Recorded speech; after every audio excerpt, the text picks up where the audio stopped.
उसके बारे में आप जानकारी दे सकते हो, ठीक है। और एक योजना है परवरिश योजना, उसमें माता पिता दोनों दिन कर रहे हो, बच्चा हो या बच्ची हो, दादा के पास रहे या नाना के पास रहे या मामी के पास रहे या चाचा के पास रहे, तो उस पर जो प्रति बच्चे पे 1000 रुपया सरकार देती है, ठीक है। इस योजना में प्रति बच्चे को 1000 रुपया देती है, ठीक है, प्रति माह, ठीक है ना। तो अब हम लोग यहाँ पे इसलिए आए हुए हैं कि जो बाल विवाह जो है, मतलब बाल विवाह को रोकथाम के लिए वो एक NCPCR का जो है वीडियो है, ठीक है। तो आप लोग गौर से देखिएगा, मत कीजिएगा, ठीक है। और इस चीज को समझिएगा कि क्या मतलब दिखाएगी, ठीक है।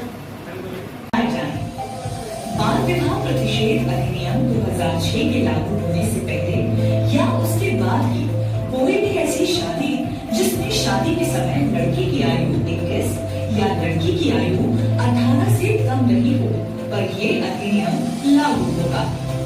शादी के समय जो भी पक्ष बालक या बालिका हो, उसके द्वारा न्यायालय में अर्जी दी जा सकती है। अगर बालक या बालिका उस समय अवयस्क हो तो अर्जी उनके संरक्षक, बाल मित्र या बाल विवाह प्रतिषेध अधिकारी द्वारा लगाई जा सकती है। इस अधिनियम के अंतर्गत अर्जी कभी भी दी जा सकती है, लेकिन वो अर्जी दर्ज करने वाले पक्ष के वयस्क होने से 2 वर्ष पूरा करने से पहले होनी चाहिए।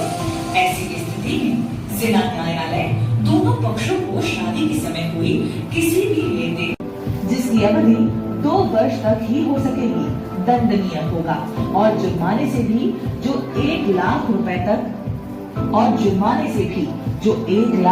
तक का हो सकेगा दंडनीय होगा।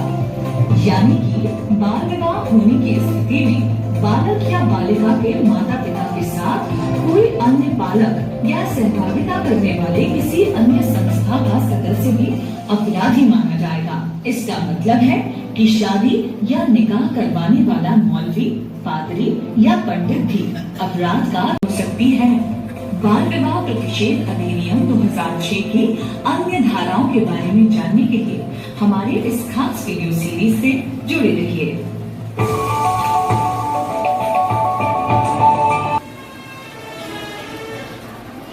की व्याख्या करती है।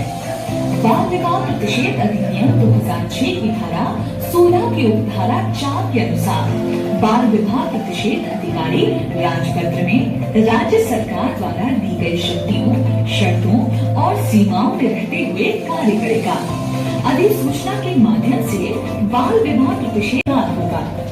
राज्य सरकारें राजपत्र में अधिसूचना के माध्यम से संपूर्ण राज्य या राज्य के हिस्सों के लिए बाल विवाह प्रतिषेध अधिकारी की नियुक्ति करेगी। उस अधिकारी के कार्य क्षेत्र और अधिकारिता का वर्णन अधिसूचना में की जाएगी। बाल विवाह प्रतिषेध अधिकारी पर बाल विवाह रोकने की जिम्मेदारी होती है एवं धारा 16 की उपधारा से भी किसी सम्माननीय नागरिक या ग्राम पंचायत, नगर पालिका के किसी अधिकारी या फिर किसी सरकारी या गैर सरकारी सेक्टर के अधिकारी से आग्रह कर सकती है। बाल विवाह प्रतिषेध अधिनियम 2006 की अन्य धाराओं के बारे में जानने के लिए इस खास वीडियो सीरीज के साथ जुड़े रहिए। प्रयोजनों के लिए बच्चों का आज राजकीय कन्या विद्यालय अरवल में बाल विवाह के रोकथाम हेतु सहायक निदेशक के नेतृत्व में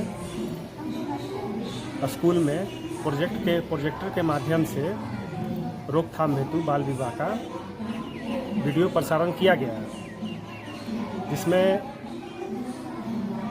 कहीं भी अरवल ज़िले में अगर बाल विवाह होते हैं तो इसकी शिकायत हेतु बच्चों को बताया गया कि अगर आपको इसकी शिकायत करनी होगी तो 1098 चाइल्ड हेल्पलाइन पे भी आप कॉल करके इसकी शिकायत कर सकते हैं। 1098 चाइल्ड हेल्पलाइन 24/7 वर्क करता है और वो भी टोल फ्री नंबर। तो किसी भी प्रकार की बच्चों संबंधित कोई भी शिकायत हो तो या तो आप उस पर कर सकते हैं या तो कार्यालय जिला बाल संरक्षण इकाई किसान भवन फर्स्ट फ्लोर पे संपर्क स्थापित कर सकते हैं। धन्यवाद।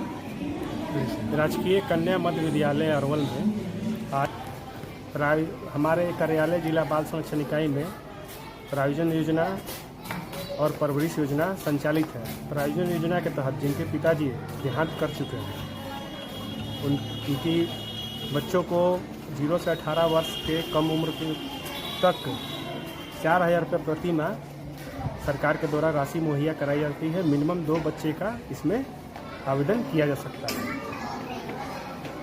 परवरिश योजना के तहत जिनके माता पिता देहांत कर गए हैं उनको 2 बच्चों को प्रति माह 1,000 रुपये सरकार के द्वारा मुहैया कराई जाती है।